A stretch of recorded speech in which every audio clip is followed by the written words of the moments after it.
Katy blog 38 मध्ये तुमचं मनपूर्वक स्वागत आहे। आज आपण अशा व्यवसायाची गोष्ट जाणून घेणार आहोत ज्याने गेली 30 वर्ष ग्राहकांचा विश्वास जपला आहे। ही गोष्ट आहे प्रदीप यशवंत सपकाळ आणि त्यांच्या कुटुंबाच्या व्यवसायाची। या व्यवसायाची सुरुवात प्रदीप सपकाळ यांच्या वडिलांनी केली। त्या काळात छोट्या प्रमाणात सुरुवात झालेली हे दुकान आज राजवाडा परिसरात एक विश्वनायक नाव बनलं आहे।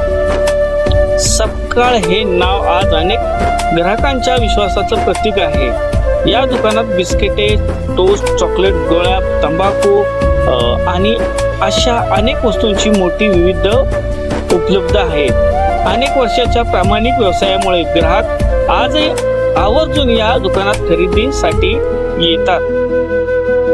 प्रदीप सपकाळ यांनी लहानापासूनच वडिलांना व्यवसाय करताना पाहिलं।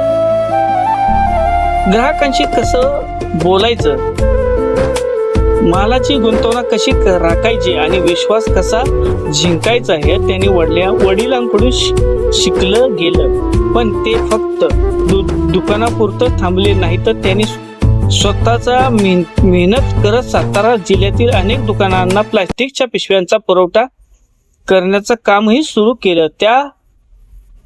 त्यांचा हा साईट व्यवसाय होता, त्यामुळे त्यांना बाजारपेठेत ग्राहक आणि व्यापार यांचा आणखी चांगला अनुभव मिळाला।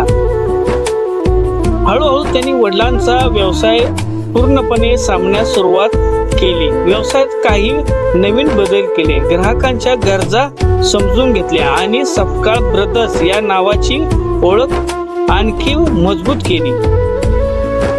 या दुकानाचं आणखी एक मोठं वैशिष्ट्य म्हणजे याचं स्थान राजवाडा परिसरात हा साताऱ्यातील अत्यंत गजबजलेला भाग आहे। समोर बस स्टॉप असल्यामुळे गावाकडून बाजारासाठी येणारे अनेक लोक इथे उतरतात। बाजारात करण्यापूर्वी किंवा घरी परताना अनेक ग्राहक सपकाळ यांच्या दुकानाला आवर्जून भेट देतात। त्यामुळे वर्षावर्ष ह्या दुकानाने ग्राहकांचा विश्वास टिकवून ठेवला आहे। मित्रांनो, व्यवसाय फक्त माल विकण्याचं नाव नाही, तर विश्वास, सातत्याने आणि प्रामाणिकपणाने हेच कोणत्याही व्यवसायाचं खरं भांडवल असतं। प्रदीप सपकाळ यांचा प्रवास आपल्याला शिकवतो की जर आपला ग्राहकांचा विश्वास जपला आणि मेहनत केली तर छोटा व्यवसायही मोठा ओळखला निर्माण करू शकतो।